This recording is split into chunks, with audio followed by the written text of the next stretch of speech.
Welcome to Pro Tools 101, Lesson 6, Importing and Working with Media. Let's just get right to it. Here you see on the screen the Lesson 6 in the book. In class, we should have gone through most of this, so let's go ahead and skip to the exercise, which is all about importing audio. All of this, you might have noticed by now, they predict about how long this should take you. And this is pretty accurate. I'd say more like 15 to 20 minutes. This is the media you'll need, and all this media is in the media files folder, which you should have on your computer by now. So, getting started. You will start by opening the Pro Tools session you saved at the end of Exercise 5. If that session is not available, you can use the Exercise 5 sample file in the completed exercise folder within the Pro Tools 101 download media folder. So basically, for this whole book, each exercise builds upon the last. So it's important to know where you save those. This one said was saved at the end of exercise 5. And if for some reason I can't find it, they have a backup for me. It's located in this folder. So I'm going to go to my exercise media folder right here. Let's see here, exercise 5. Yeah, here it is. Yeah, this looks like the one. So I'll double click on that. And this is how mine looks, because there's a hidden voiceover that I was timing out to match it. So I'm going to go ahead and hide this track, hidden VO.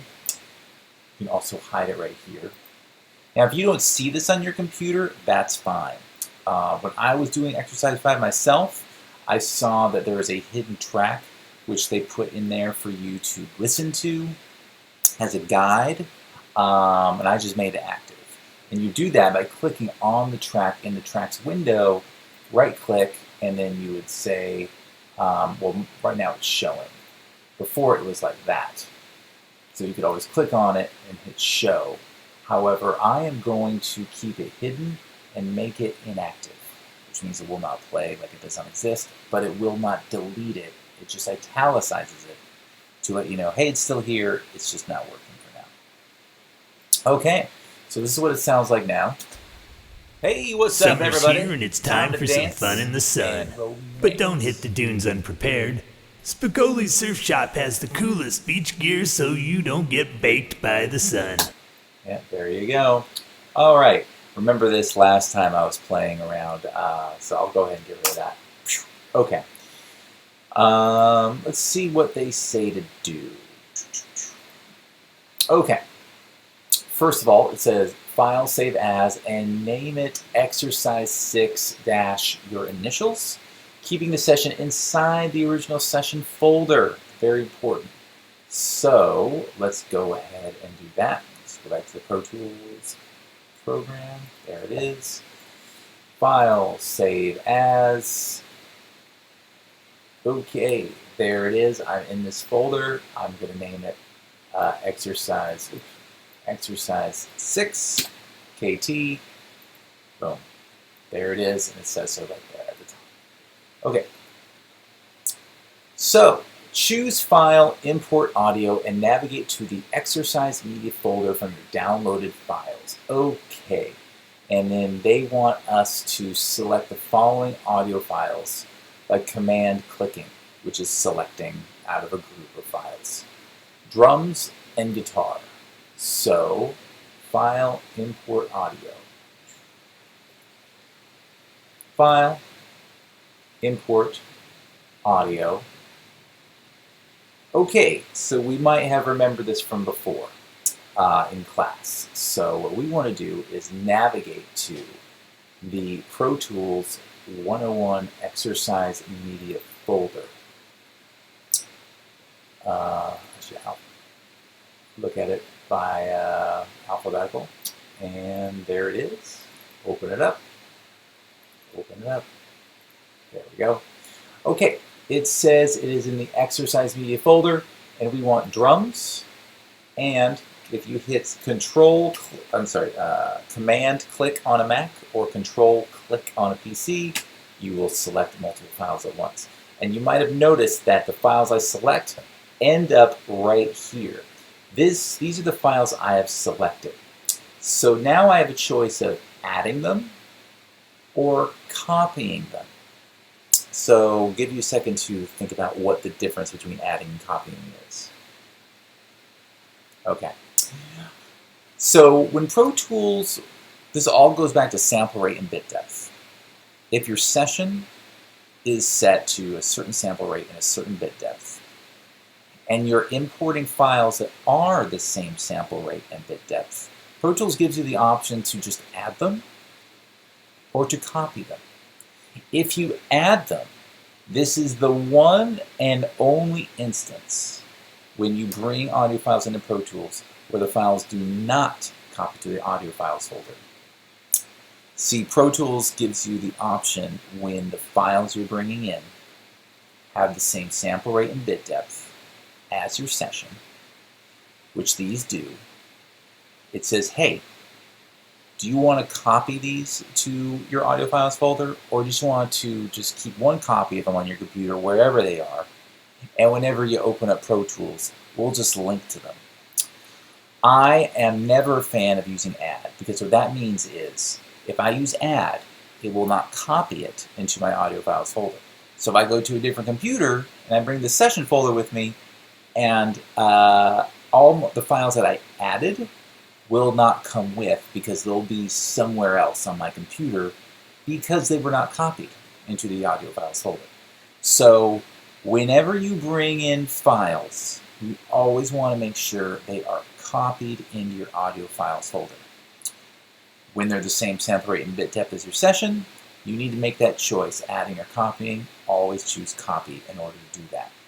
If they're different sample rates, or they're a different format, say like MP3, it won't even give you that option. It'll just say convert, which basically copies it as well. So in this case, we want to copy. And as you can see, clips to import, here they are. And we learned about this in class a little bit. Apply sample rate conversion. What this means is if there is a sample rate difference between the files you're importing and the session, you're going to want to apply sample rate conversion. Otherwise, it is going to keep that old sample rate and force it to fit into the new sample rate of the session file, which ends up speeding up the file or slowing it down. We went over this in class, and you can see this in the resources as well, but just keep that in mind. In this case, I believe that these files are really basic. They're the same sample rate. There's no sample rate conversion that needs to happen. However, just to be safe, I always click on sample rate conversion and keep it set onto whatever it is here. Open. There we go. Okay, now it's saying choose a destination folder. By default, it will just go into your audio files folder. Just by default, it will. It's giving you the option to put it somewhere else, but I would not advise that. Stay organized. Pro Tools forces you to be organized in the way that they want you to be organized. Stick with that plan. Believe me. Keeps everything in one folder. Everyone's happy. Hit open. Boom. And now it says, do you want to import this audio into your session as new tracks, or just put it in the clip list, which is basically your bin window? I always put it in my clip list because if you put it into your session as new tracks, it'll name those tracks after the audio file names. And if you have an audio file named XYZ123, then you're going to have a track named XYZ123. And then later on down the road, you'll be like, what the heck is this track XYZ123? It doesn't tell me anything. So I always import into the clip list, then I can name my track whatever I want it, and then I could drag that clip into the track, as you will soon see. So we're going to put it into the clip list. Okay. Boom. And there it is. And you'll see this goes into this thing that we talked about briefly, stereo versus multi-mono. As you can see, it was imported as a stereo file. But everything that is a stereo file in here, as you'll see, has a little arrow next to it in the clip window. Click on an arrow and look what you see. You'll see in that stereo file there are two mono files, a left and a right. A left mono file and a right mono file. Together, they make a stereo interleaved file. So when someone says to you multi-mono, they're basically talking about a left and a right separate tracks that are part of an interleaved stereo track. So this stereo track is comprised of two mono tracks, a left and a right. So that's what that is. So there might be a case down the road where someone hands you a stereo file where something on the left side is totally different than something on the right side. For example, some sound recorders record a boom mic on the left side and a lavalier on the right. That's a situation where if it's imported as a stereo, you could say, you know what, I just want the boom. So you can just grab that and drag it in. Or I just want the lav. Drag that and bring it in. But more often than not, a stereo file is a stereo file and it's supposed to be a stereo file. So you usually just want to grab it by the stereo file. Okay. So that's in the clip window. So place the imported files on existing tracks. Select the grabber tool in the edit window. Click in the blank space below the clips in the clip list to deselect the clips you imported. Select only the drums clip and drag it anywhere on the drums track. Okay, let's do that. So, grabber tool, right there. Drums. Click, hold. And as you can see, this right here is the drums track. You say just drag it anywhere. I'm just going to drag it all the way to the beginning. You let it go. It's there. Now it says, if we want to position the clips properly on the tracks, which you usually want to do, you should use the grabber tool, drag the, grabs the one and it's the very start of the drums track. Click on the spot button on the left side of the edit window to activate spot mode. Then, click on the guitar one clip and watch what happens. If you've read ahead, you already know. So up here, we've got our edit modes. Shuffle, slip, spot, and grid. 9 times out of 10, you're going to be in slip mode. It's the mode that's just normal mode. You grab something, you place it wherever you want. Shuffle, spot, and grid all have limitations to how you place your clips, but they're limitations that are actually advantageous depending on what you're trying to do. So let's do spot mode, and I've got the grabber. Now I'm going to click on the guitar. Watch what happens. I'm just going to go ahead and drop it here in the guitar track, let go, and the spot dialog box opens. Spot mode lets you put clips wherever you want if you know the time code. So if someone said we need a sound effect that starts at the 2-second, 2-frame mark, you take that sound effect, go into spot mode, drag it to the correct track, and then when this comes up, you type in the time code that you were given by the editor, and it places it at that time code. Very helpful for editing, very helpful for precise editing. So, let's see what they say in the ebook here. So, we want the start location to be 1.951, and you'll see the clip will move to that part. So, we want this to be, let's just look at it again. What did it say? 1.951.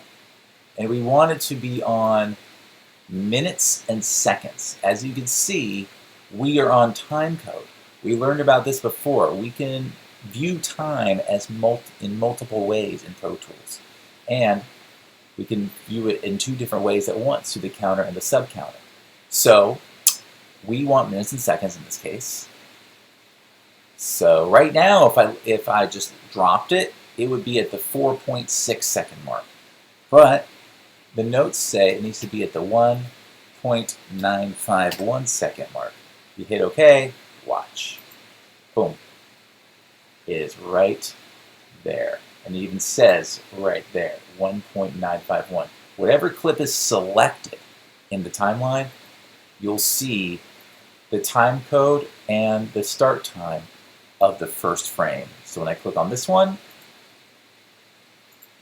you'll see 1.951 because that is where I placed it in spot mode. Okay.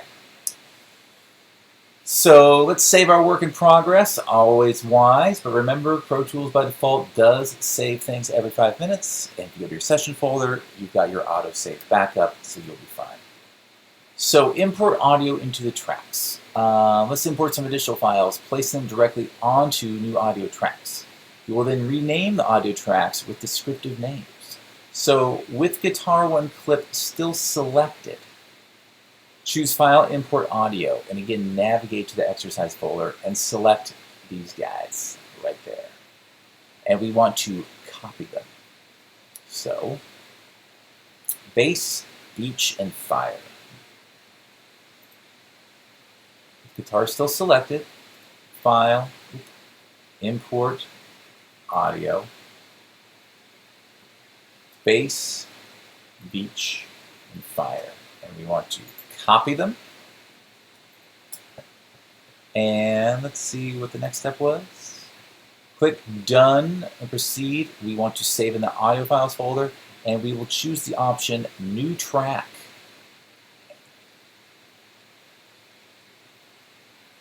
And we'll see what happens.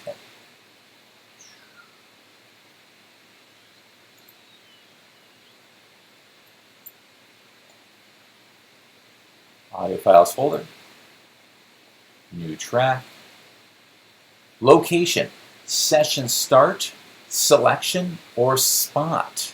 So it's going to create new tracks, but in those tracks, it's going to place these clips. Where will those clips start in those tracks? Will they just start at the session start, at the 0 mark? Will it start wherever my cursor might be? So if my cursor is at the 10-second mark, it would place each clip to start at the 10-second mark in their respective tracks? Or do I just want to go into spot mode and select the time code for myself? Let's see what they want us to do here. Set the location to selection. Okay, we will do that. Selection. Hit OK. And as you can see, because my selection was the guitar track, I believe it was the guitar track, it was 1.951. So by choosing selection, it made a bass track, a beach effects track, and a fire track, and it started them all at 1.951. So this is very helpful if you're, say, bringing in, there's a scene that begins at the precise place and time code-wise, and you want your music, a particular sound effect, ambiance, and various other tracks to begin at that moment. You can import them all at the same time, just as I did here, and say import onto new track selection, and then boom, it just does it.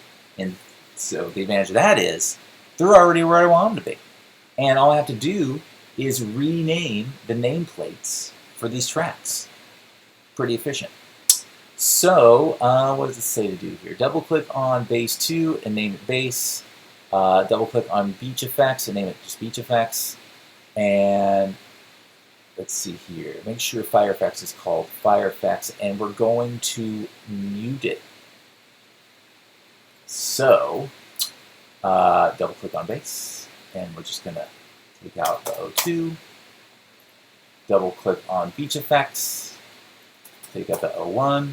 Fire effects, we like that, but we're going to click on M, which mutes it. So when we play, if a track is muted, we won't hear it. I guess that's something for the next lesson.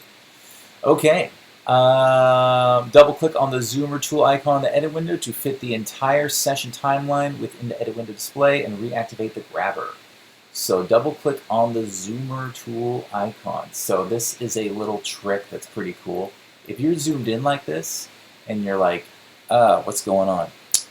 I don't know where I am. If you double click on the zoomer tool, it just takes you, zooms back out with the timeline to the exact width of the longest track. That way you know you're seeing everything and there's nothing hiding off to the right. So that's double clicking on the zoomer tool. If you're zoomed in and you're feeling kind of lost, just double click on the zoomer tool. It zooms out to the width of the longest track so you see everything. And then it says to click on the hand, save it, and I believe that's it. Finishing up. To complete this exercise, you'll need to save your work and close the session. And then if you want to listen to what you've done, let's see here. You can always hit play. Hey, what's up, everybody? Here and it's time for some fun in the sun. But don't hit the dunes unprepared. Spicoli's Surf Shop has the coolest beach gear so you don't get baked by the sun. See what happened? What happened there? I had the voiceover solo. So let's try that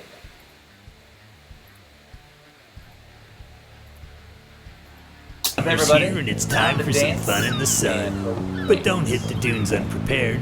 Spicoli's Surf Shop has the coolest beach gear so you don't get baked by the sun. Our gnarly accessories include swim. You get the idea. So that's where we are right now. So I'm going to save it, and you would take a picture of the screen, send that to me, and that is exercise 6, right?